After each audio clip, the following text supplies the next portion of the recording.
So apparently there is an official revealed trailer for Darksiders 3.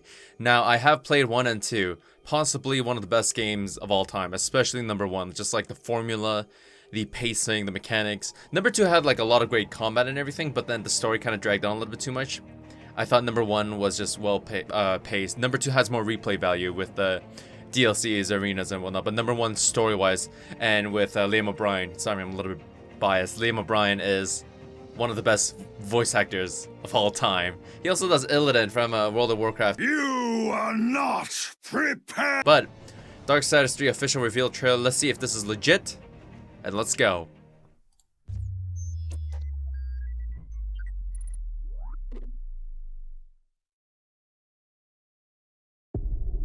The seals of the apocalypse have been broken. Shattered by war's betrayal, will you answer our call, Rider of the Black Horse? To hunt down and destroy the enemies of existence itself. The 7 deadly sins have escaped and are ravaging the earth. They must be stopped. Oh my god, dude. Hello, brother. Oh, fuck me, dude. Holy shit, okay. That's Fury, right? This undertaking, though they are 7, and you but 1. With pleasure. Fury, I almost read that as furry. No. Okay, so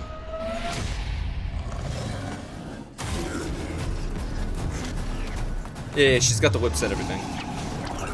Or like a chainsword.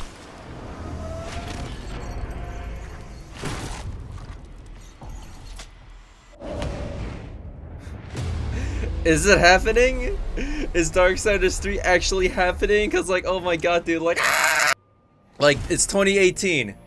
It's 2018, but it's okay. There's a lot of time. There's a lot of time to get hype up for. Hopefully my hype doesn't die down. Honestly, it's not gonna die down because number 1 and number 2 are so fucking solid. It's such a solid game. And number 2 sets itself up for 3 and 4. You know, the original idea was to have 4 original games, each of the horsemen, right? And then the 5th game would be like co-op. Just an idea, right? General conception.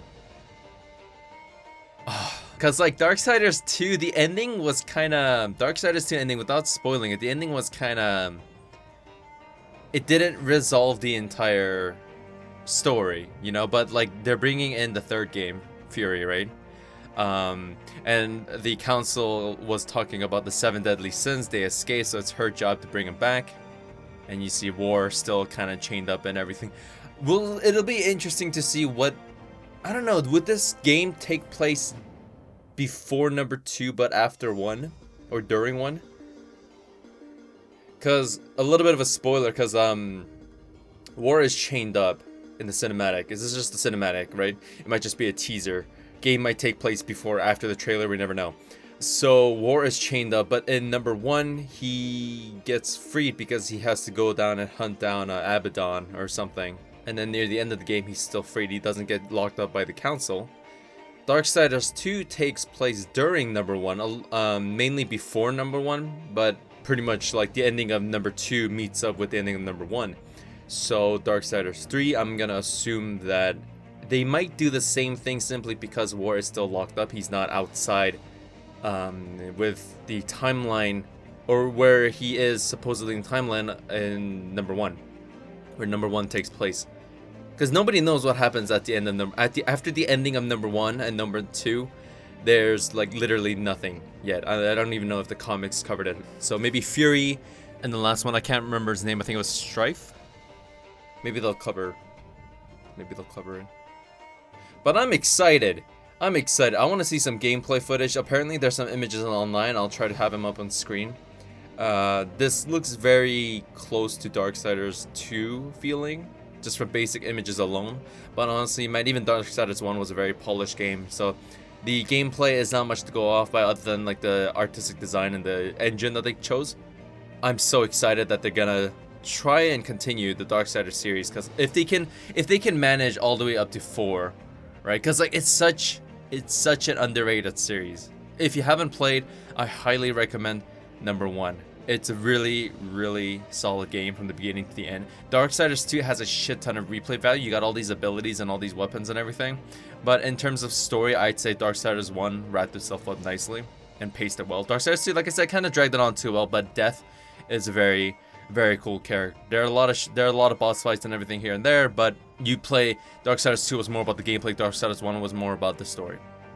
Revisiting the Darksiders universe is going to be very interesting. Just the amount of exploration that you did in both games, really. There's a lot of secrets here and there, and just a ton of bosses and enemies, items, tools, dungeons, especially boss fights. There's a lot of boss fights in numbers 2. There was a lot of boss fights in number 2, and the games were absolutely fantastic. I'm so happy that you're doing Darksiders 3. Hopefully this is not a joke, so you never know. It's probably not a joke. There's already screenshots and everything like that. But let me know what you guys think. Have you guys played number 1 and 2? If you guys haven't played, play number 1 and 2. They're pretty cheap. They don't deserve to be cheap, but grab them while it's cheap before they amp up the price for Darksiders 3 maybe. I don't know, but it's definitely worth a play. I want to see some gameplay. We'll probably get it maybe a few months from now, because the game is releasing in 2018. It's still May, right? It's still May. Or it's just May of 2017. So if the game is releasing, let's say early as 2018, there's still a shit ton of time before a gameplay trailer is probably gonna come out. But let me know what you guys think. Thank you for watching, guys, and I will see you all next time.